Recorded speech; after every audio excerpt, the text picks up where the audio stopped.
Si te dijeran hoy que la probabilidad de que desarrolles cáncer de mama, Alzheimer, diabetes tipo 2 o de que tengas un infarto es extremadamente alta, ¿te pondrías manos a la obra para evitarlo? En un 7% de los pacientes encontramos un hallazgo que te cambia la vida para siempre. Ya tenemos todas las herramientas. ¿Qué crees que hace falta para que ser centenario sea la normalidad y no la excepción? Estoy seguro que con las técnicas y las herramientas que tenemos hoy, por lo menos la mitad de la población podría llegar a ser centenaria. Pero la realidad es que empezamos a envejecer desde el momento en que nacemos. ¿Qué significa envejecer? Mira, envejecer es daño en el disco duro. El mundo de la prevención está cambiando muy rápido. Hoy hablamos con un neurocirujano experto en prevención ultra temprana de la enfermedad crónica. Imagínate, cualquier órgano del cuerpo, fuésemos capaces de rejuvenecerlo, podríamos eliminar casi todas las enfermedades crónicas. Es decir, este ensayo clínico marcará un antes y un después según los resultados que se obtengan.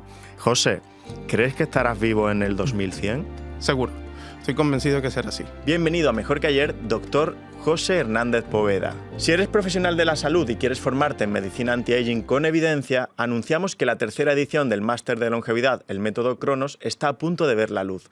Los mejores investigadores, clínicos y divulgadores en habla hispana serán tus profesores, en un formato 100% online, didáctico y con acceso de por vida.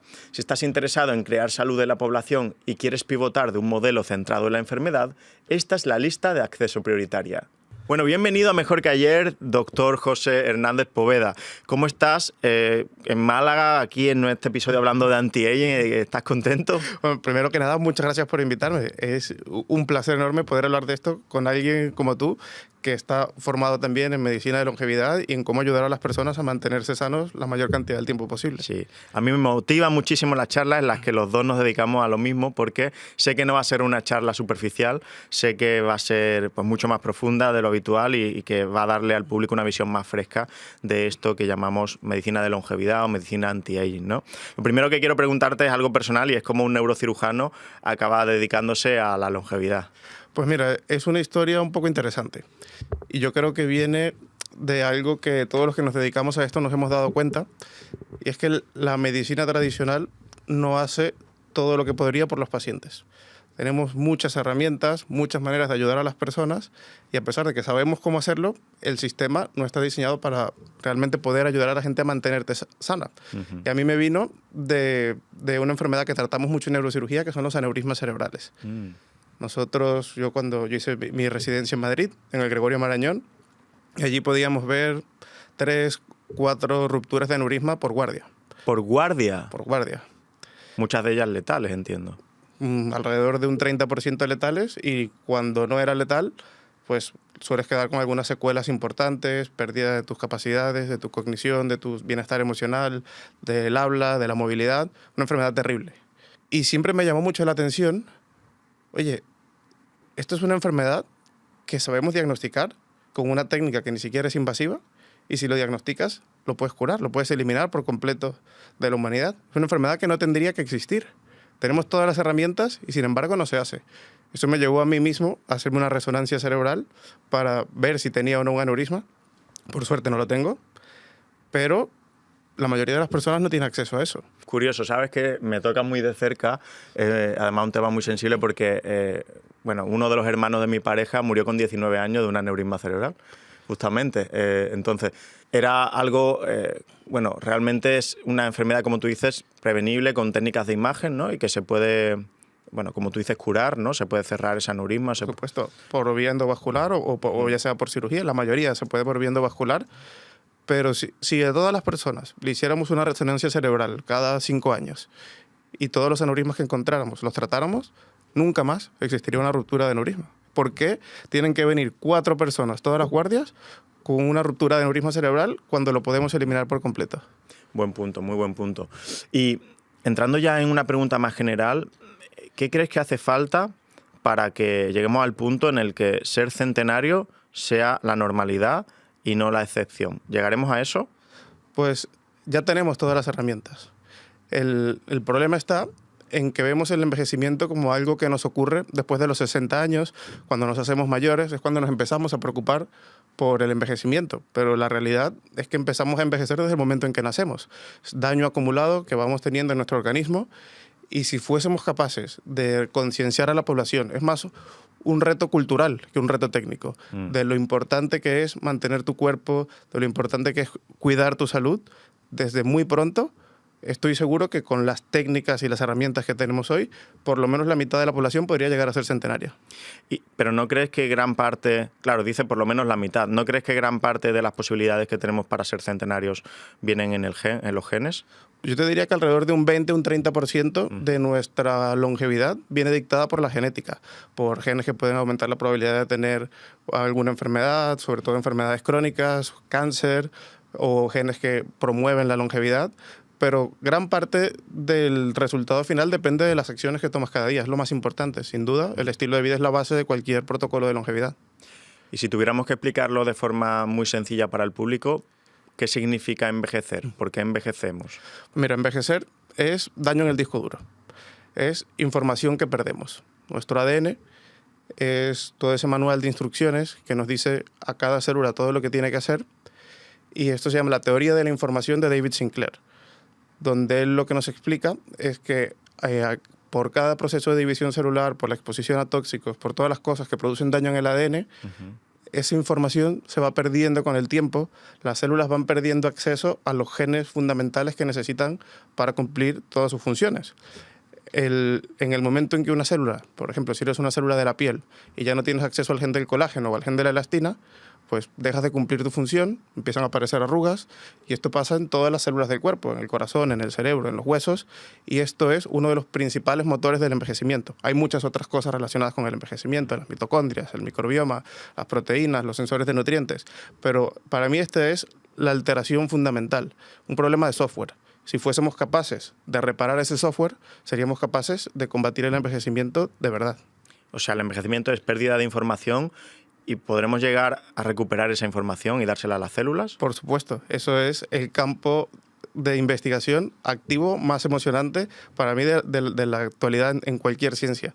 Cómo reparar ese software para que tu cuerpo funcione siempre como el de una persona de 20, 25 años. Vale. ¿Esto tiene que ver con lo que tú llamas reprogramación epigenética parcial? Correcto. ¿Qué es eso? Para que la gente lo entienda. Pues mira, la reprogramación parcial epigenética es, sin duda, el avance más importante de la historia de la humanidad. Esto es algo que se desarrolló en el año 2012 por el doctor Yamanaka en Japón. Esto le valió el Premio Nobel de Medicina, gracias a que él descubrió unos factores genéticos, 4 genes, que cuando los activas, la célula retrocedía en el tiempo. Se volvía a ser, independientemente de la edad que tuviese, cualquier célula se convertía de nuevo en una célula madre. Retroceder el tiempo para cualquier célula. Y esto ganó un Premio Nobel de Medicina y, lógicamente, todo el mundo dijo, oye, esto nos podría rejuvenecer a todos nosotros. Y empezaron todas las investigaciones que ahora mismo llevan 14 años, que se vio que cuando hacías este proceso completo, activando los 4 genes, había muchas complicaciones, principalmente la aparición de tumores, porque las células perdían su identidad y aparecían teratomas principalmente. Entonces, vamos a probar activando algunos de estos genes, por eso se llama parcial, porque no activa todos los factores de Yamanaka, diferentes combinaciones, 2, 3, distintos de ellos, y se vio que tenían un efecto similar sin producir ningún efecto secundario. Esto se empezó a, digamos, extrapolar a diferentes órganos y se han hecho estudios hasta ahora todos en animales de experimentación para revertir la visión, para revertir el daño cerebral y el Alzheimer, para rejuvenecer el corazón, para mejorar el sistema inmunológico. Se ha probado en muchos sistemas, siempre con resultados espectaculares. Y hace aproximadamente un mes y medio, desde este momento que estamos grabando, se aprobó el primer ensayo clínico en humanos. Se aprobó recientemente en un ensayo clínico. Ensayo clínico aprobado por la FDA, donde se quiere replicar uno de los primeros estudios que se hizo en ratones, que eran ratones que estaban ciegos, habían perdido por completo la retina. Aplicando este tratamiento intraocular, los ratones recuperaron la visión por completo. Y ahora se acaba de aprobar en Estados Unidos por la FDA para replicarlo. ¿En pacientes con DMAE o qué? En pacientes con daño en retina por glaucoma y por DMAE. Vale. Son pacientes que ya están ciegos, que se les va a aplicar este tratamiento, y si tenemos el resultado que tuvimos en ratones, es abrir la veda para empezar a tratar todos los órganos del cuerpo, el corazón, el cerebro, el Alzheimer. Imagínate, cualquier órgano del cuerpo, fuésemos capaces de rejuvenecerlo y es que podríamos eliminar casi todas las enfermedades crónicas. Es decir, este ensayo clínico marcará un antes y un después según los resultados que se obtengan. Entiendo que no sé, un infarto con una fracción de eyección muy bajita, un corazón que no se contrae bien, se podría llegar a recuperar el cardiomiocito y que fuera contráctil otra vez. Tenemos ese estudio en ratones. Ratones a los que se les inducía un infarto con fracción de eyección muy baja, que prácticamente en una insuficiencia cardíaca severa, y aplicando el tratamiento en el corazón, los cardiomiocitos vuelven a aparecer como cardiomiocitos jóvenes. Recuperan la fracción de eyección y curas la insuficiencia cardíaca. Y en tu ámbito igual, ¿no? A nivel de lesiones por ictus, por secuelas de cirugías. Correcto. Incluso en Alzheimer ya se ha solicitado el segundo estudio, está pendiente de aprobación por la FDA en pacientes con Alzheimer y con deterioro cognitivo para rejuvenecer el cerebro, aumentar la neurogénesis y imagina que consiguiéramos la cura del Alzheimer. Sería un antes y un después para la humanidad. Sin duda. ¿Cuáles crees que serán los más apasionantes hallazgos o novedades en nuestro ámbito en los próximos 5 a 10 años? Pues hay varias rutas que se están investigando ahora mucho. Como sabes, el envejecimiento es algo multifactorial. Están las mitocondrias, está el microbioma, está el daño epigenético, están las alteraciones del sensor de nutrientes y cada una de estas, que llamamos los hallmarks of aging, los patrones típicos del envejecimiento, tienen líneas de investigación muy interesantes. Además de la reprogramación parcial epigenética, se empieza a trabajar con células madres modificadas genéticamente, también con resultados increíbles, incluso recuperación de la función reproductiva. Imagínate, una persona que ya ha pasado la menopausia, que de repente puedes volver a tener hijos. O sea, en el futuro podremos tener hijos con 80 años. Imagínate. Yo no me atrevo a decir que sí, porque todavía no lo tenemos en humanos, pero hemos conseguido en monos que ya no podían tener hijos, que recuperaran su función reproductiva. En el microbioma es un campo que están haciendo.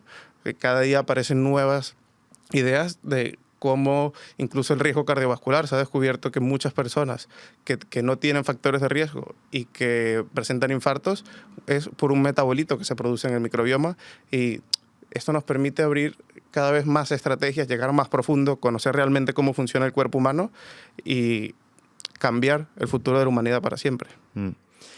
¿Qué es el transhumanismo explicado así como para dummies, para nuestra audiencia que no tienen una formación en esto, que es algo muy novedoso? ¿Qué es? Sí, pues mira, esto es una idea incómoda para mucha gente porque requiere aceptar que no tenemos un alma.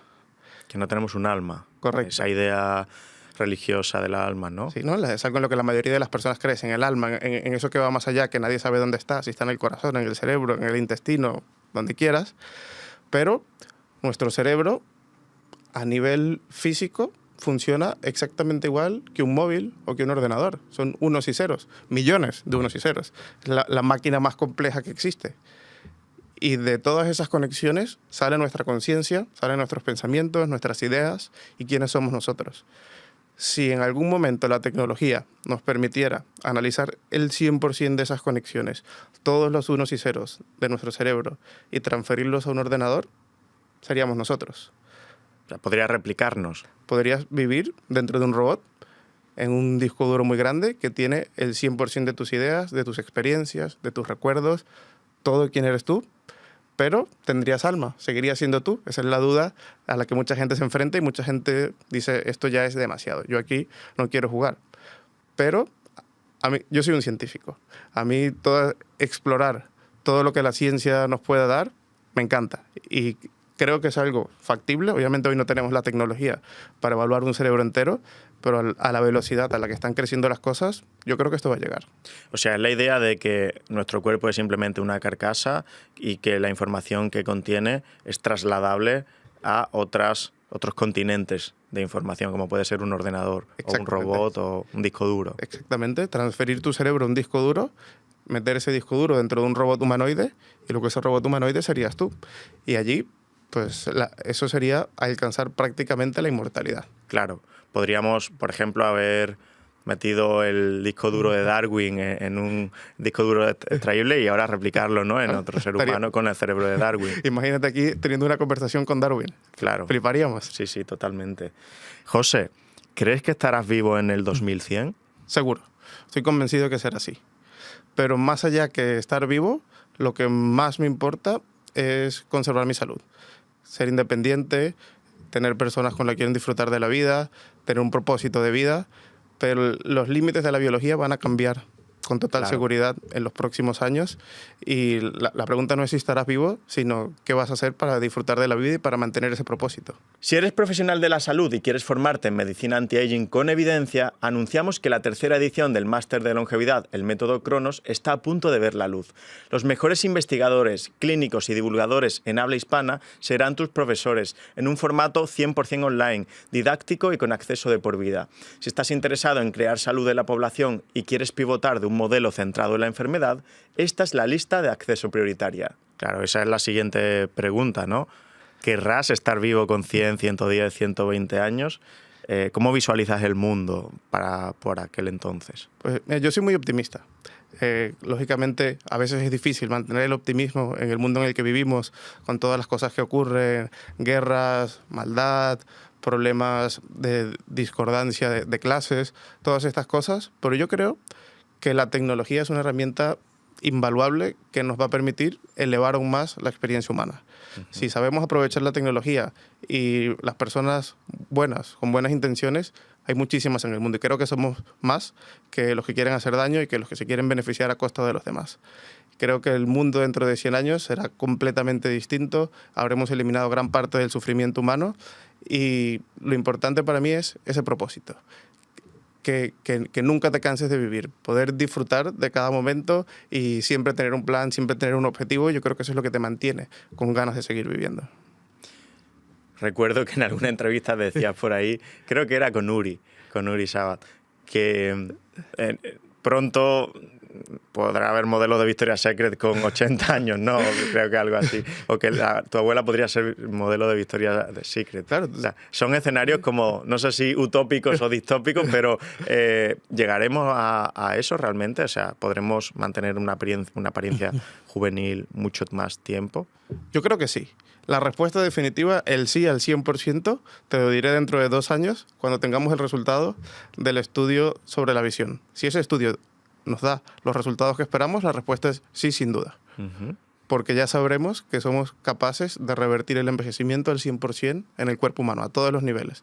Piel, ojos, corazón, cerebro. ¿Pero no crees que además esos resultados serán tejidos dependientes? Es decir, ¿crees que es igual de sencillo revertir el envejecimiento de una neurona que de un hepatocito? Sí, el software es exactamente el mismo. La diferencia y el reto está en el delivery de los genes a cada uno de los tejidos. Habrá que diseñar estrategias, normalmente se hace a través de vectores virales, entonces buscas un virus que tenga un tropismo definitivo por las células que quieres tratar, pero pues simplemente será diseñar el vector apropiado para tratar cada tipo de célula.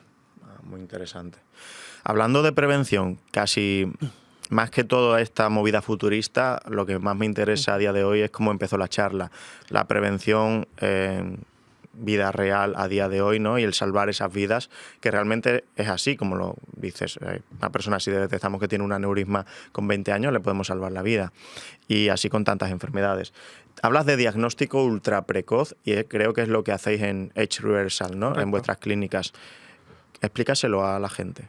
Pues mira, la mayoría de las enfermedades crónicas, las enfermedades más importantes que nos van a afectar durante el resto de nuestras vidas, no aparecen de un día al siguiente. Llevan años, décadas, gestándose dentro de nuestro cuerpo. La mayoría de ellas no dan síntomas, no tenemos ninguna forma natural de detectarlas, pero la tecnología nos permite detectar señales precoces de que esa enfermedad se va a desarrollar, o incluso si la enfermedad se empieza a desarrollar ya existe, por ejemplo, un cáncer, podemos detectarlo cuando todavía no es un problema grave. Entonces esto nos permite adelantarnos, no ir al médico porque estoy enfermo, voy al médico porque no me quiero enfermar, quiero seguir estando al 100%. Entonces para eso tenemos muchísimas herramientas, desde pruebas de imágenes como la resonancia magnética de cuerpo entero, angioTAC coronario, pruebas genéticas para determinar cuáles son tus riesgos individuales de desarrollar cada enfermedad, pruebas funcionales que nos dicen cómo funciona cada uno de los órganos de nuestros sistemas y identificar todos estos factores de riesgo cuando estamos muy a tiempo de actuar y asegurarnos de que esas enfermedades no lleguen. Por ejemplo, el ejemplo más típico es el cáncer, ¿no? Tú lo sabes bien, lo raro que es encontrar un cáncer en estadio precoz. Sí. Porque la mayoría de los cánceres no tienen un programa de cribado para detectarlos. Tenemos mama, próstata, colon y poco más, útero.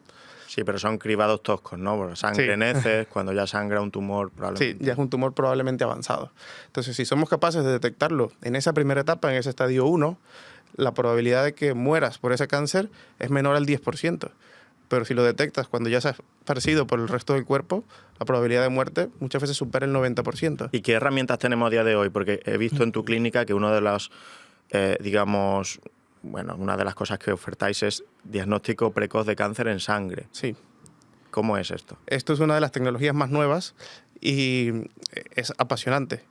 En esto se utiliza secuenciación genética para identificar cadenas de ADN o de ARN tumoral. Entonces puedes detectar a través de una amplificación genética células tumorales en sangre, porque cuando siempre los tumores, algo que los caracteriza es que crecen más rápido de lo que se pueden nutrir. Entonces siempre hay células tumorales que van muriendo.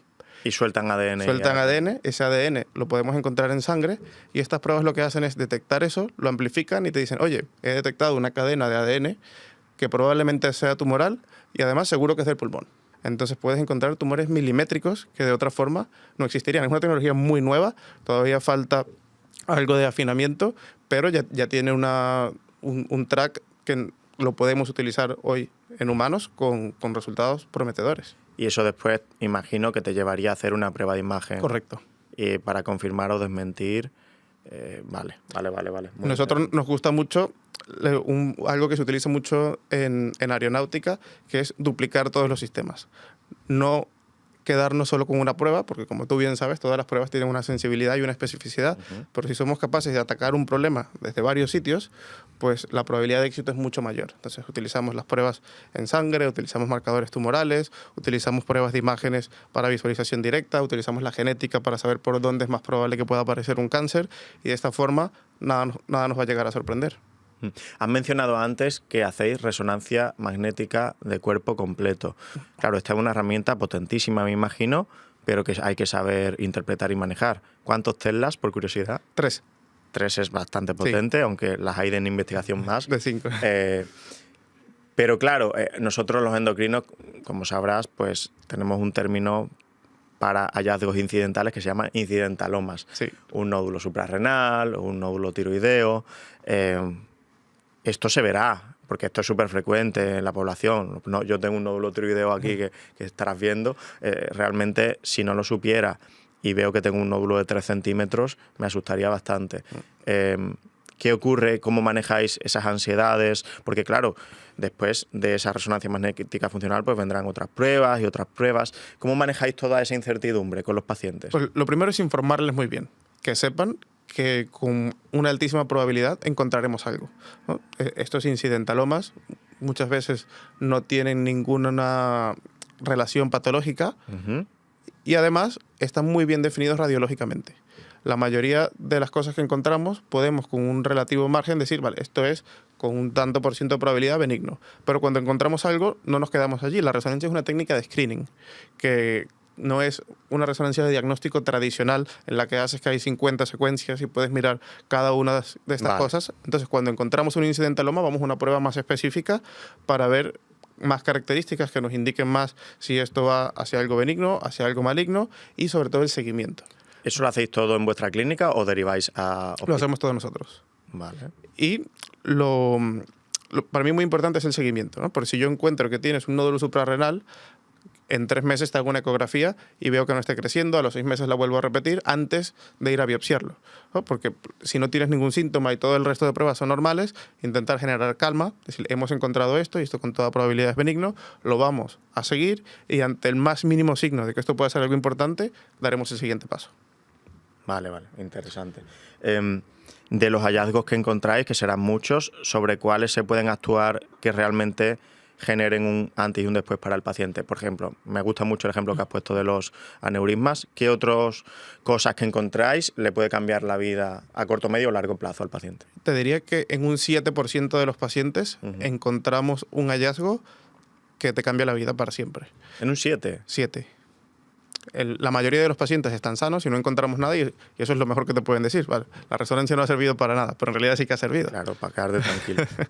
Pero es más o menos un 7% encontramos cosas, que las más frecuentes son aneurismas cerebrales y de aorta abdominal, o obstrucciones de las arterias carotidias y coronarias y tumores. Hemos encontrado tumores renales malignos, hemos encontrado tumores de páncreas en estadio 1, que paciente que ahora mismo está en remisión, con lo raro que es un tratamiento agresivo y que funcione de un cáncer de páncreas. Y un estadio 1 en un páncreas es imposible.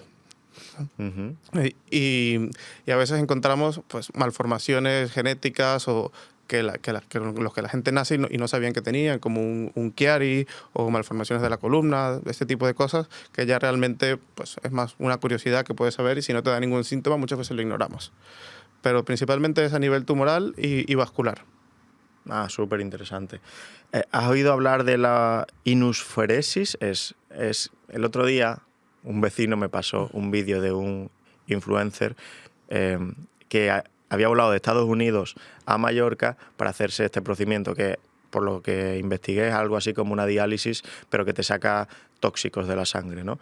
¿Qué evidencia tiene? ¿Cómo funciona esto? Pues mira, es una señal interesante, pero todavía no tiene la evidencia médica para decir, vale, esto es algo que tenemos que hacer. Y tiene varios inconvenientes. Esto, para todos los que nos escuchan, esto es un filtro de la sangre donde por un brazo te están sacando sangre, eso pasa a través de una máquina, separa la parte sólida de la parte líquida de la sangre y luego la parte líquida la pasa por un segundo filtro donde se supone que se quedan proteínas inflamatorias, lipoproteínas, problemas del sistema inmunológico, tóxicos, y que esto puede tener un beneficio para la salud. ¿Qué pasa? Para mí el primer problema es que esto es un tratamiento sintomático. ¿No? Por ejemplo, hay quien dice, sí, esto funciona para las enfermedades autoinmunes o esto funciona para disminuir los niveles de ApoB. Sí, es cierto, pero te funciona 15 días. Tu cuerpo sigue produciendo inmunoglobulinas, tu cuerpo sigue produciendo lipoproteínas y para que tenga ese efecto real tienes que repetir el procedimiento cada 15 días. Entonces, y eso es imposible, tanto por costes como por lo que implica. Es un tratamiento invasivo que dura unas 3 horas, donde te están sacando sangre por un brazo y te lo están devolviendo por el otro. Y en los sitios donde sí que ha demostrado algo de evidencia científica es en el COVID prolongado y en el síndrome de fatiga crónica y en la enfermedad de Lyme, así que mejoran mucho los síntomas después del tratamiento, pero lo mismo, luego regresan.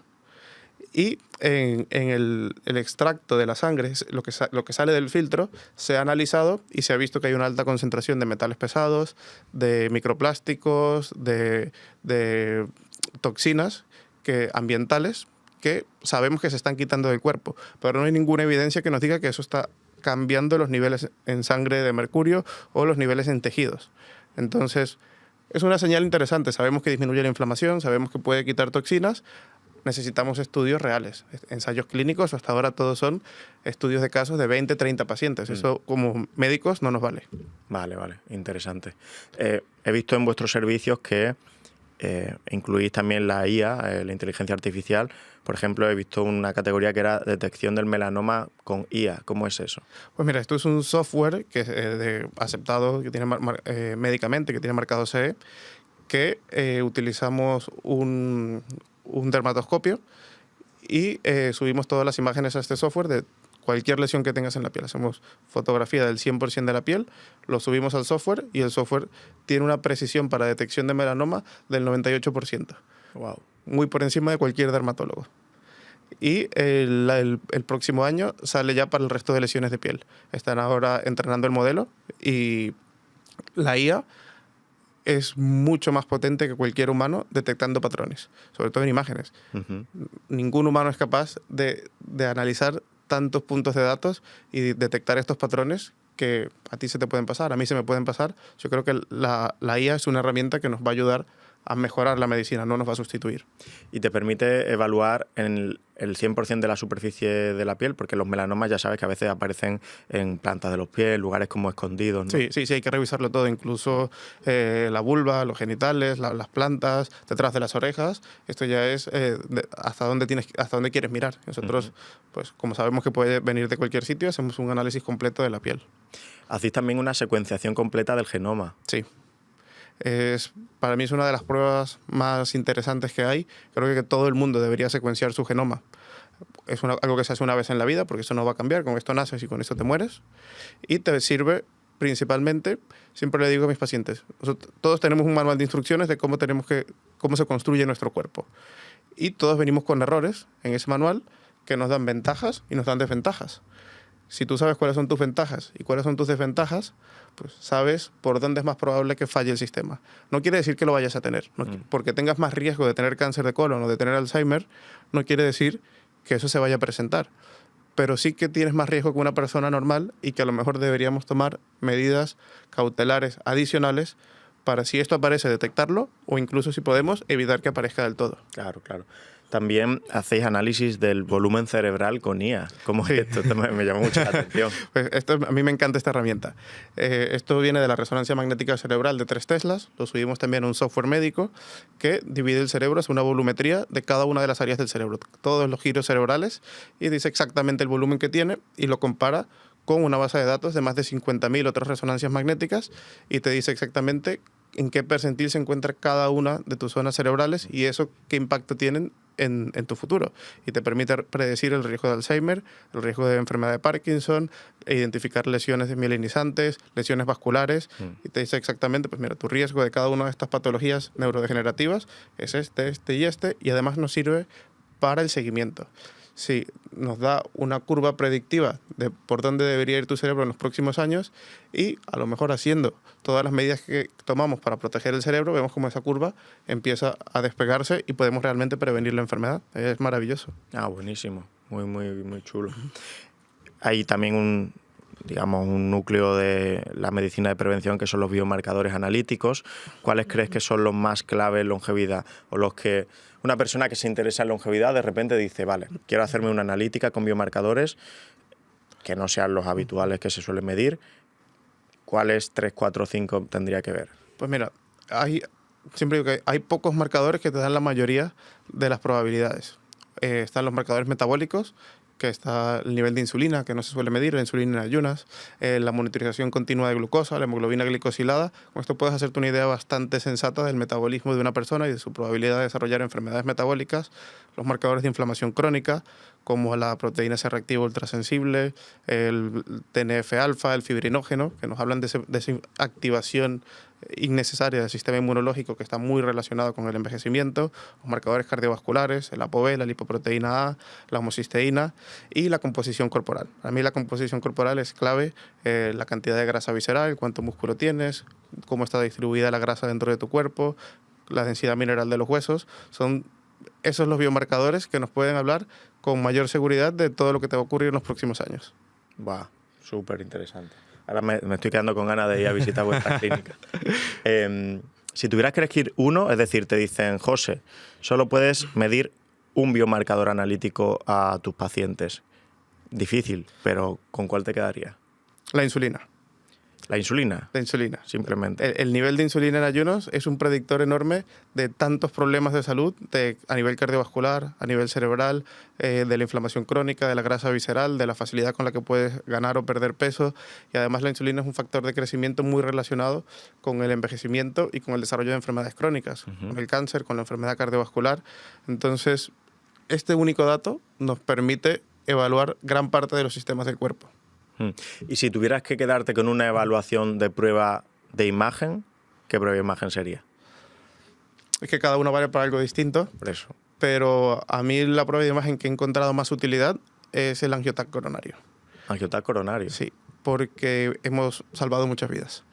hemos detectado obstrucciones de arterias coronarias del 70, del 80% en pacientes con un score cálcico muy bajo. En esos casos sí que hay una derivación en un hospital de tercer nivel, Sí, ¿no? claro, ya cuando encontramos un problema de este nivel, les enviamos a un cardiólogo intervencionista que le coloque un stent antes de que tengan el infarto. Y me imagino que también en los tumores, ¿no? Si hay que intervenirlo y tal.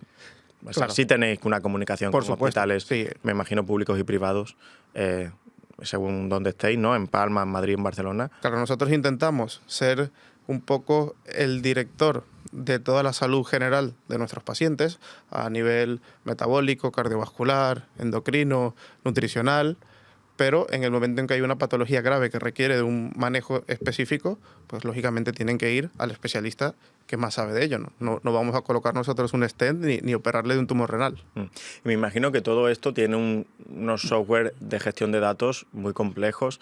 No sé si son propios vuestros o son de terceros, pero me imagino que también es todo el seguimiento a largo plazo durante años o décadas de los pacientes, ¿no? Sí, eso fue uno de los problemas fundamentales que nos encontramos al hacer esto, probar con 5 o 6 software distintos intentando integrar toda esta información y vimos que era imposible, porque hay tantos datos que no hay una manera lógica de manejarlos. Y lo que tuve que hacer fue desarrollarlo yo. Al final dije, mira, ¿cuáles son todos los datos que tenemos y cuál es la importancia de cada uno de ellos? Y he construido yo mismo todo el software, lo he codificado yo. ¿Has programado? Sí. Pero tú eres neurocirujano, ¿sabes? Bueno, pero he tenido que aprender a programar porque no tenía otra opción. No me jodas, ¿sabes? Programación también, madre mía. Lo básico necesario para hacer un software de gestión de pacientes. Bueno, que me imagino que no es tan fácil. Joder, qué bien. Y ya, si tuvieras que elegir un único dato funcional, bueno, como el hand grip, como el test de flexiones en suelo, colgarse, lo que quieras. Hay muchos test funcionales, test de la silla. ¿Cuál elegirías? El grip strength, la fuerza de prensión de las manos. Porque es un marcador que agrupa muchas funciones del cuerpo, ¿no? Evalúa la parte neuromuscular, evalúa la fuerza global del cuerpo, porque este es un error que mucha gente comete. Si, bueno, no es la fuerza de las manos lo que realmente importa. La fuerza de las manos es una medida que nos está hablando de la fuerza global del cuerpo. Si tienes mucha fuerza en las manos, no es porque has estado entrenando los dedos, es porque has estado levantando pesos, porque tienes una vida activa, porque has tenido que hacer cosas que hacen que tu cuerpo globalmente sea más fuerte. Entonces, la masa muscular es uno de los marcadores más importantes en longevidad y la fuerza de las manos nos permite evaluarlo de una manera muy rápida y muy barata. Bien, sí, además es inmediato Sí. y sencillo, sí. Entrando en prevención cardiovascular, que me parece un ámbito apasionante, ¿qué parámetros medís de prevención en irreversal? ¿El CAC, por ejemplo, lo medís? Hemos pasado del CAC al angiotac coronario, porque en el CAC solo te permite ver las lesiones calcificadas. Pero hay una otra parte que son la placa no calcificada, que es incluso más peligrosa que la placa calcificada. Entonces, con un CAC esto no lo puedes Porque ver. se rompe más. Sí, Okay. se rompe más. Entonces, esto no lo puedes ver en un calcium score tradicional. Entonces, al poner contraste, puedes diferenciar entre lesiones calcificadas y lesiones blandas. Y además, aquí también utilizamos la IA. Esto lo pasamos por un software que cuantifica el flujo por cada una de las arterias coronarias y evalúa el tipo de placa que tiene, si es placa blanda, si es placa suave, si es placa calcificada y el riesgo que tiene cada una de esas placas de romperse. Y te puede estimar el riesgo que tienes de tener un infarto en el próximo año, 3 años y 5 años. Y ahí es cuando ya pues decidís si intervenir, si poner stents, si no. Correcto. Y bueno, y luego están toda la parte del perfil lipídico tradicional, pero mucho más importante que se suele pasar por alto, los niveles de ApoB y de lipoproteína A. La homocisteína también es un factor de riesgo cardiovascular muy importante que se suele obviar, y la inflamación crónica a través de la PCR. Son cosas que tienen muchísima evidencia y yo sigo sin entender por qué no se hacen todos los días. Totalmente. Medís también, bueno, ¿la resonancia la utilizáis en el corazón para algo? ¿Cardioresonancia? No, utilizamos ecografía también. Medimos el HRV utilizando tecnologías de wearables y también muy importante el V2 Max, ¿no? Que al final es la métrica máxima de función cardiovascular. Me has dicho que ahí contáis también con el doctor Cristian, que hace los V2 Max. Mi ¿no? gran amigo Cristian, sí, además una persona increíble que pocas personas saben más que él de fisiología del deporte. Hay también una estrategia no invasiva y no médica, que es la sauna dentro de la medicina anti-aging, que la verdad a mí me motiva mucho, la practico desde hace ya tiempo y creo que es muy subestimada. ¿Qué opinión tienes tú de la sauna en cuanto a prevención cardiovascular? Pues para mí la sauna es una herramienta médica. Es una herramienta que prescribo a mis pacientes porque la evidencia científica se ha hecho tan abrumadora que es innegable los beneficios que tiene. Para mí son principalmente 3. Uno es la reducción de la mortalidad cardiovascular, que en varios estudios ya nos ha dicho que disminuye en un 60% la probabilidad de muerte cardiovascular. ¿Qué otra intervención te puede reducir la mortalidad cardiovascular en un 60%? Prácticamente nada. La mortalidad por enfermedad de Alzheimer disminuye hasta en un 35-40%. Y una métrica que utilizamos mucho en longevidad, que es la mortalidad por cualquier causa. Disminuye hasta en un 40% con el uso regular de la sauna entre 5 y 7 días a la semana, 15 a 20 minutos al día, 70-80 grados. Y es algo que yo se lo indico a mis pacientes, sobre todo si eres un paciente con riesgo cardiovascular, tienes que tener una sauna en tu casa. Qué bueno, o sea, eso era impensable hasta hace poco, ¿no? Imagínate, sí, es que yo creo que esto es una de las cosas que a mí más me gusta de la medicina de longevidad, y es que la información pasa de la investigación al paciente muy rápido. No tenemos que pasar durante décadas de escrutinio, de convencer a todo el mundo de que realmente funciona. Más ortodoxa, ¿no? Que hasta que llega a la práctica clínica un avance, pues pasan 2 décadas. Exactamente. Sí. Y después también tenemos soluciones prácticas como por ejemplo en Recovital, que además está allí en tu isla, en Mallorca, pues te envía la sauna y te la montan en casa, ¿no? Yo de hecho tengo una de Recovital. Yo la acabo de comprar. Buenísimo. y la uso con mucha frecuencia.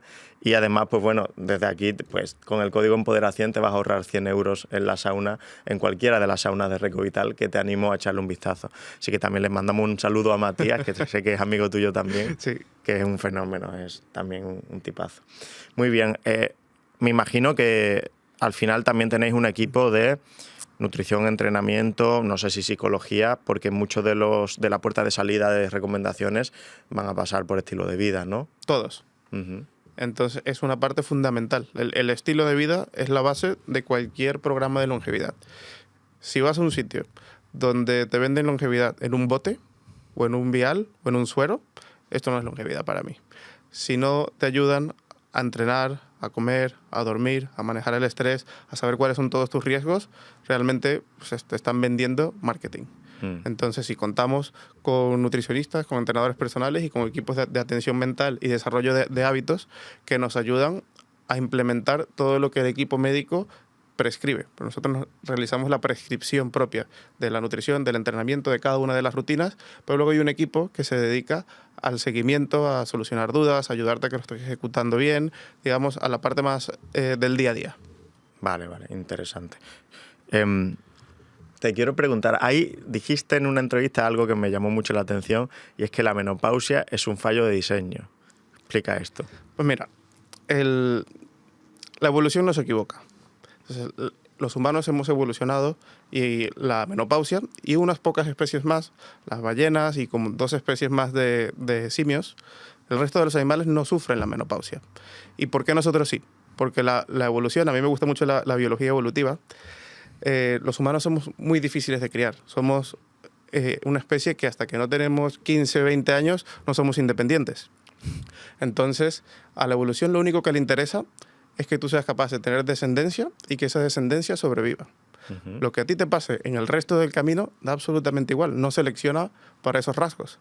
¿Qué pasa? Que si tú cuando cumples 40 años ya no puedes tener más niños, pues te dedicas a cuidar a los nietos, claro, a las especies pequeñas que requieren de mucha atención, y esto ayuda a que las crías de los humanos sobrevivan durante más tiempo, y por eso tenemos la menopausia. La hipótesis de la abuela es esa. Exactamente. Pero nosotros, nuestro cerebro, la vida humana es distinta ahora. Nosotros no solo nos interesa reproducirnos y ya está. Queremos disfrutar de la vida, queremos tener la mejor calidad de vida posible, exprimirla al máximo, porque la vida humana se ha vuelto mucho más compleja que simplemente crecer, reproducirnos y morir.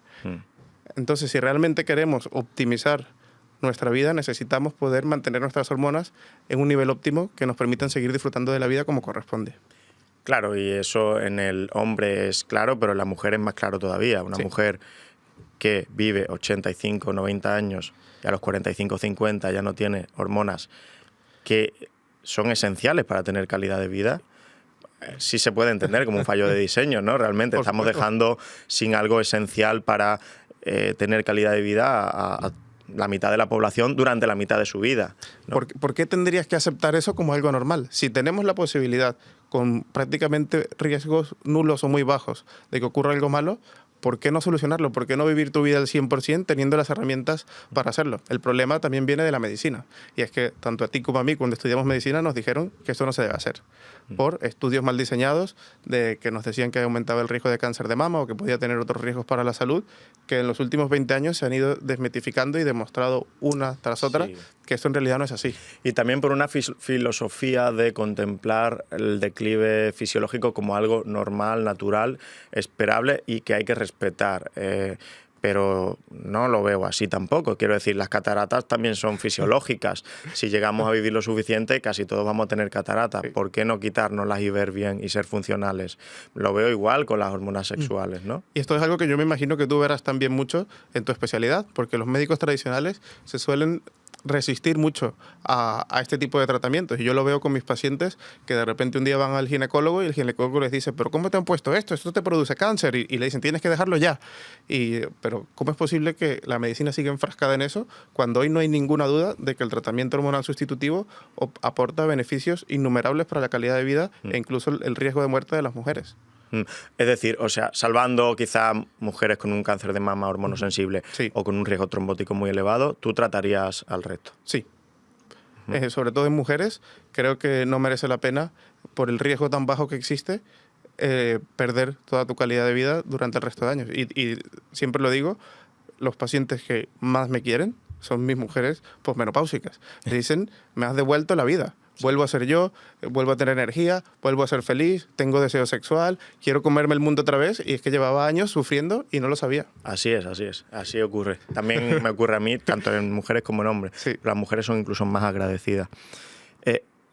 ¿Qué crees que cambiaría a nivel poblacional si fuéramos capaces de optimizar las hormonas de toda la población? Pues, primero, ahorraríamos muchísimo dinero en problemas relacionados con la salud. Pero está demostradísimo la disminución del riesgo de fracturas, la mejora de la calidad de vida por la salud mental, la disminución del riesgo cardiovascular, la disminución del riesgo de demencia, la mejora de la composición corporal y menos problemas metabólicos, y la mejora de la libido y de la parte sexual, que es algo que muchas veces se ignora y que para mí es una parte fundamental de la vida. Y muchas veces lo ves en las mujeres posmenopáusicas que dicen, yo quisiera tener vida sexual, pero es que no tengo ganas. Me encantaría poder seguir disfrutando del sexo, pero no me apetece. Quiero tenerlo, y cuando les devuelves esa posibilidad, tu vida cambia por completo. En el hombre, ¿te atreves a plantear algunos objetivos plasmáticos de testosterona, total y libre, o realmente piensas que es algo totalmente individualizado? Sí, me gusta hacerlo más individualizado, porque aquí hay un factor oculto que todavía no podemos medir, que es la densidad de receptores de testosterona. Y esto altera mucho la respuesta a los niveles plasmáticos. Si tienes más receptores, muchas veces puedes tener una vida completamente normal con niveles más bajos. Y como médicos de longevidad que nos gusta optimizarlo todo, muchas veces dices, pero si está en 300 la testosterona, la quiero subir. Pero es un paciente que entrena y que aumenta masa muscular, que tiene líbido, que tiene erecciones todas las mañanas, que se encuentra con un buen nivel de energía. Bueno, esta persona con 300 funciona bien. ¿Por qué voy a agregar algo que a lo mejor no necesita? Sí es cierto que en la mayoría de las personas, un nivel entre 600, 900 de testosterona total o 15, 30 de testosterona libre, me gusta más utilizar la testosterona libre que la testosterona total, obviamente, se relaciona con mejor calidad de vida. Pero me gusta mucho individualizarlo, porque es cierto que hay veces que te habrá pasado ver a alguien que está perfecto con niveles de testosterona relativamente bajos. ¿Y qué papel tiene la testosterona en la mujer? Importantísimo. De hecho, es algo en lo que los médicos que suelen hacer terapia de reemplazo hormonal suelen dejar de lado. Todo el mundo piensa en los estrógenos y la progesterona como las hormonas femeninas, pero las mujeres también tienen testosterona. Es mucho menor que el nivel en hombres, unas 10 veces menos, pero tiene un efecto tremendo en la calidad de los huesos, en el desarrollo de masa muscular, en el nivel de energía, en las funciones cognitivas, y necesitamos también. Yo intento llevar a mis mujeres más o menos entre 60, 90, incluso 100 de niveles de testosterona en sangre, pero no se puede ignorar. También estoy muy en contra de la utilización de estos pellets y estos que se ha estado utilizando últimamente, porque son dosis suprafisiológicas que al inicio estás en 500 de testosterona y luego muy rápido disminuye y estás en dosis. No hay manera de controlarlo. Yo creo que esto requiere un control preciso, niveles en sangre y mantener niveles estables. ¿Qué formulaciones os preferís usar? Yo utilizo gel en mujeres. Yo utilizo el gel. Lo que pasa es que no hay presentaciones farmacológicas para mujeres aprobadas. Las magistrales hay que buscar. ¿Y en hombres? En hombres, dependiendo de la respuesta, me gusta empezar con fórmulas tópicas y si no hay buena respuesta a las fórmulas tópicas, pasamos a la parte inyectada. Bien, José, hay también otra parte de la longevidad que se comenta menos, se divulga menos, se estudia menos porque es muy difícil de estudiar, que yo le llamo la optimización o invisible. Y es toda la parte de salud mental, propósito, abordaje de la vida, como tú has dicho antes, optimismo. ¿Cómo ves esta parte en tus pacientes? Como médicos es probablemente la parte más compleja para nosotros, ¿no? Nadie nos ha formado en esto y he tenido que ir aprendiendo un poco desde el escepticismo, desde... como médico al principio dices, meditación, ¿esto qué es? Esto no tiene nada que ver con medicina. Pero luego revisas la evidencia científica y ves que sí, y ves que el propósito de vida, que los niveles de estrés son de los marcadores más importantes en longevidad. Y sobre todo yo siempre algo que le digo a mis pacientes, de nada me sirve alargarte mucho la vida para que tengas una vida triste, miserable y estés deprimido. Esto es un castigo, no una bendición. Entonces es uno de los pilares de la longevidad sin lugar a dudas, la salud mental y el manejo del estrés. Y también es una de las partes más difíciles de medir, ¿no? ¿Cómo mides la felicidad de alguien más que hablando con ellos, viendo cómo se sienten? Y yo algo que sí intento trabajar es el propósito. Muchas veces tengo pacientes que me dicen, vale, pues este año me voy a jubilar y me voy a ir a vivir a la playa. Bueno, pues te puedes ir a vivir a la playa, pero no a no hacer nada. Porque en el momento en que tú dejas de tener un propósito, tu cuerpo empieza a funcionar peor y tus riesgos aumentan muchísimo. Tú tienes que despertarte todas las mañanas con un objetivo claro, con algo que te motive y que te impulse a querer seguir viviendo. Sea lo que sea, como si... Tengo un paciente que después de tener esta charla ha decidido abrir una panadería, porque había sido su sueño tener una panadería. Pues, abres una panadería y la gestionas. ¿Te hace falta? No. Pero lo haces porque necesitas un propósito. Claro. O mi propósito es convertirme en el campeón de golf de mi campo de golf. Pues ese tiene que ser tu propósito y te despiertas todos los días pensando en ello, en qué vas a hacer, cómo vas a mejorar, en cuidar a mis nietos, lo que sea. Por si los japoneses llaman el ikigai. Aquello por lo que la vida merece ser vivida. Entonces, si no tienes eso, todo se estropea. Sí. Importante y difícil de trabajar en algunos casos. Me interesa mucho el perfil psicológico de tus pacientes. Me imagino que es muy variado, pero creo, me atrevo a anticipar que muchos son muy controladores con su salud o muy rígidos con su salud, un modelo más Brian Johnson, que quieren optimizarlo todo. ¿Y no crees que en ese exceso de optimización a veces se pierde salud? Es decir, en la ansiedad porque todas las métricas, biomarcadores y pruebas analíticas y funcionales estén perfectas. Por supuesto. Esto es algo que tenemos que evitar a toda costa. De hecho, a todos mis pacientes que suelen llevar un wearable para el sueño, como el Oura o el Whoop, en el momento en que empiezan a dejar de dormir porque les genera ansiedad saber que van a dormir mal, digo, lo tiras a la basura. No lo quiero ver más. Claro. Porque de nada nos sirve que el estrés que te generan todos estos problemas por intentar optimizarlo. Pero también es cierto que tiene que ser algo intermedio. Tampoco podemos ser completamente relajados e ignorar todas las señales. Siempre digo que nosotros somos monos adictos a la dopamina a costa de nuestra propia salud. Entonces, si nos dejamos actuar al libre albedrío, simplemente por lo que nuestro cerebro nos dice que tenemos que hacer, no siempre vamos a tomar las mejores decisiones y además la industria de entretenimiento, de alimentación, todas saben muy bien cómo funciona nuestro cerebro, saben cómo hackearlo para que siempre quieras más, para estimular ese circuito de dopamina, para ellos ganar dinero a costa de tu buena salud. O sea, hay pacientes a los que le tienen que decir, no, te estás pasando de optimización, estás demasiado obsesionado, sí. Rebaja, ¿no? Sí, por supuesto. Bien, si te pregunto, ¿para qué crees que quieren alargar su vida los pacientes tuyos? ¿Dirías que la mayoría es por un miedo a la muerte o a la enfermedad? ¿O es por un deseo genuino de estar mejor y optimizarse? El 98% se los pregunta a todos, ¿por qué estás aquí? Me dicen porque quiero vivir mi vida al máximo la mayor cantidad de tiempo posible. No quiero ser una carga para mi familia, no quiero estar destinado a una silla de ruedas después de los 80, no quiero poder dejar de estar con mi familia y disfrutar de las cosas que quiero. Yo quiero seguir esquiando, quiero seguir yendo a la montaña, dando paseos por la naturaleza. Ahora que ya tengo una vida más tranquila, a lo mejor cuando he cumplido 60 años, no quiero que todo el esfuerzo que he hecho durante toda mi vida ahora no lo pueda disfrutar. Yo quiero disfrutar de la vida. Casi nadie me dice yo quiero vivir 200 años. Claro. ¿Y crees que en el futuro todo lo que ofertáis, que a día de hoy lo cierto es que no se lo puede costear todo el mundo? ¿Crees que en el futuro nuestros impuestos irán dirigidos a crear sistemas que hagan justo lo que estáis empezando a hacer? Espero que sí. Creo que el cambio será inevitable. De hecho, hay estados que ya están trabajando de esta forma. El primero ha sido Singapur. Singapur está implementando medidas de este tipo a la población general. También es un país mucho más pequeño, mucho más rico, donde están intentando enfocarse en la longevidad y mantener a su población sana, porque al final es una población que va envejeciendo, y si eres capaz de mantener a la gente joven trabajando durante más tiempo, la productividad del país también va a mejorar. Entonces, en el momento en que todos estos experimentos que hacemos ahora en la población empiezan a tener resultados medibles, que ya podremos publicar, porque al final la ciencia de longevidad es algo que lleva muy poco tiempo y requiere mucho tiempo hasta tener resultados, ¿no? Claro. Tenemos que esperar a que el paciente muera, claro, entonces, para poder publicarlo.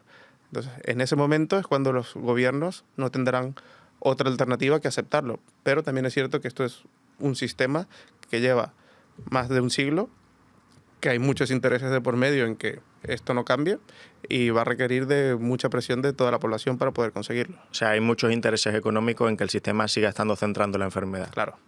Hay mucha gente que gana mucho dinero de la enfermedad y es como está hecho el sistema, tú lo sabes. Nuestro nivel de prevención público es muy, muy básico. O sea, ir al médico y que el médico te diga, bueno, señora, que sepa usted que tiene que comer mejor y hacer deporte. Ya. Sí, esa es toda la inversión en prevención que se hace.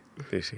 Bien, la suplementación es algo que los pacientes pues siempre te van a preguntar, siempre van a tener interés. ¿Qué suplementos utilizáis con los pacientes que tienen más evidencia, justos y necesarios? Sí, pues nosotros siempre abordamos desde el punto de vista científico y sobre todo de déficits, ¿no? Medir. Creo que si no mides las cosas antes no puedes tener buenos resultados y también depende un poco de cuál sea tu objetivo. Pero claramente hay suplementos de los que la evidencia científica es abrumadora y que casi todo el mundo se puede beneficiar de ellos, como la vitamina D, que nosotros utilizamos el D3 con K2, que sabemos que mejora la actividad del sistema inmunológico, reduce la inflamación crónica, disminuye la mortalidad por cualquier causa, riesgo de cáncer, riesgo cardiovascular. Son beneficios que a cualquier persona le vienen bien.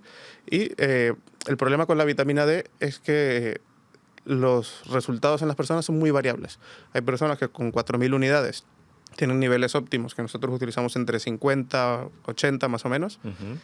Y hay personas que con la misma dosis están en 20 o en 15. Sí. Entonces, para mí es uno de los suplementos que es más importante hacerlo con mediciones, claro, porque el resultado es prácticamente impredecible.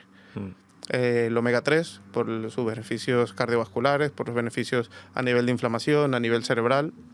Es muy difícil obtener los niveles óptimos de omega 3 solo a través de la dieta, principalmente pescado azul, pero también vienen los problemas con la intoxicación del mercurio y de la contaminación de los mares. Pues yo creo que es uno de los pocos suplementos donde es mejor suplementar que adquirirlo a través de la dieta.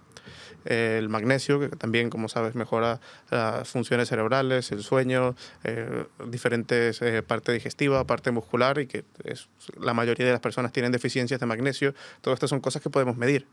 Las vitaminas de grupo B metiladas, que es la forma activa de la vitamina, y alrededor de un 40-50% de la población tiene alteraciones de metilación en el gen del MTHFR, que hace que no puedas aprovechar bien el folato, y esto genera daño en el ADN, riesgo de enfermedades neurodegenerativas. Entonces son suplementos que podemos utilizar prácticamente en todas las personas porque casi todo el mundo los necesita. La creatina para el entrenamiento, sabes que nosotros somos ávidos defensores de la masa muscular y del entrenamiento, y la creatina te da más fuerza, incluso aumenta la ganancia de masa muscular, y los efectos efectos cognitivos que se empiezan a demostrar ahora, tanto en privación del sueño como prevención de enfermedades neurodegenerativas y, por supuesto, a proteína. Tenemos que llegar a los requerimientos diarios de proteína. Si puedes por la dieta, genial, pero en mi experiencia el 90% de mis pacientes no llegan con la dieta. Genial. Y después está la otra pata que también me parece muy interesante científicamente, que son los geroprotectores, los fármacos geroprotectores. Sí. ¿Utilizáis fármacos en vuestros pacientes? Por ejemplo, se me viene a la mente los análogos del receptor de GLP-1, no sé, ¿los utilizáis con una finalidad, en este caso, de mejorar la composición corporal? Sí, los geroprotectores son fármacos que hay hoy ya en las farmacias que tienen un efecto sobre estos envejecimiento a nivel molecular, que no se utilizan tanto para tratar una enfermedad, sino como para luchar contra el envejecimiento. Y hay, casualmente, la mayoría de los fármacos geroprotectores vienen de la diabetes. La metformina, los GLP-1, los SGLT2, la carbosa. ¿Y por qué? Bueno, primero, vamos a empezar por los GLP-1. Sí, los utilizo con mucha frecuencia. Hay que saber utilizarlos, porque siempre, para mí, el riesgo más importante es la pérdida de masa muscular. Sin duda. Si pierdes 10 kilos y de esos 10 kilos 5 son de músculo, cuando lo dejes, tu metabolismo basal es mucho más lento y ahora los vuelves a ganar, pues los ganas solo de grasa y solo has empeorado toda la situación. Entonces, es indispensable controlar la ingesta de proteínas y el entrenamiento de fuerza de alta intensidad para perder la menor cantidad de músculo posible. Y además, han salido varios estudios recientemente que demuestran que los GLP-1 disminuyen la mortalidad de origen cardiovascular independientemente de la pérdida de grasa y de la disminución del peso. Desde allí ha salido la hipótesis de que esto puede ser un geroprotector, que ya se está utilizando, muchas personas lo utilizan en microdosis, una dosis que ya no te produce pérdida de peso, pero lo utilizas por esos beneficios a nivel de longevidad. Es un estudio de Cell que hizo en ratones que es apasionante, que vieron que los ratones no perdían peso, ni músculo, ni nada, no modificaban su composición corporal, pero todos los omas, el transcriptoma, el metaboloma, se rejuvenecía. Sí. Y además, cuando hacían un knockdown hipotalámico de esos ratones, anulaban a nivel hipotalámico el receptor de GLP-1, desaparecían los resultados. Increíble. Y además, yo creo que son unos fármacos maravillosos, muy mal utilizados porque la gente no hace énfasis suficiente en la importancia que tiene esto. Mucha gente los utiliza como una droga mágica. Quiero perder peso, me lo dan, pierdo peso y me estropeo el cuerpo. Si lo sabes utilizar, son una herramienta tremenda. Y además los estoy utilizando en adicciones y para dejar el alcohol, para dejar el tabaco, para controlar la ansiedad. Parece que son espectaculares, aún más la discapacidad. Los pacientes me suelen decir es como si el cerebro me hubiese cambiado por completo. Ya mi cuerpo rechaza lo que me hace mal. No me apetece el alcohol, no me apetece fumar, no como por ansiedad. Es como si de repente fuese otra persona. Entonces, sí. Para mí son una droga espectacular. Y lo bueno está por llegar porque, no sé si has visto que creo que hace 1 o 2 semanas semaglutida perdió la patente. O sea, India está haciendo semaglutida a $15 al mes. ¡Qué maravilla! No lo sabía. Sí, o sea que pronto, en Europa tardará más en llegar, pero pronto va a ser algo que va a estar mucho más disponible para más pacientes, que a día de hoy sabes que es muy caro, es un tratamiento caro. Y ahora vendrá dentro de poco la retatrutida, que será la 4ª generación, que parece que tiene efectos todavía más potentes. Un 29% de pérdida de peso, de media, sí, una pasada. Genial. Bueno, si quieres, por cerrar la conversación, si quieres mandarle un mensaje a la audiencia, con toda la experiencia que has acumulado, tanto tus años de neurocirujano como ahora que te dedicas más a la salud, ¿qué mensaje sería? Pues yo lo que intento transmitir a todas las personas es que la longevidad es algo de consistencia, de hábitos, de ir mejorando tu vida poco a poco, y es una carrera de muy larga data. Es una carrera para toda la vida, es un estilo de vida, un cambio de mentalidad. No se trata de hacer una dieta durante 3 meses o de apuntarme a un gimnasio porque quiero verme mejor este verano. Es un cambio de mentalidad que tienes que controlar cada uno de estos aspectos, y creo que lo que se ignora muchas veces y lo que impide el progreso de las personas es que no hay mediciones. Creo que si no lo mides, no lo puedes mejorar. Entonces necesitamos medir el efecto que tienen cada una de estas acciones que tomamos en nuestra salud para saber si lo que estamos haciendo estamos mejorando o no. Bueno, buenísima charla también, doctor, me ha encantado y espero que sigas pues con toda esta línea de trabajo tan apasionante ayudando a mucha gente. Seguro que sí. Muchas gracias, Borja. Gracias. Chicos, un episodio más de Mejor que Ayer. Espero que hayáis sacado muchas píldoras útiles que os ayuden a mejorar vuestra salud.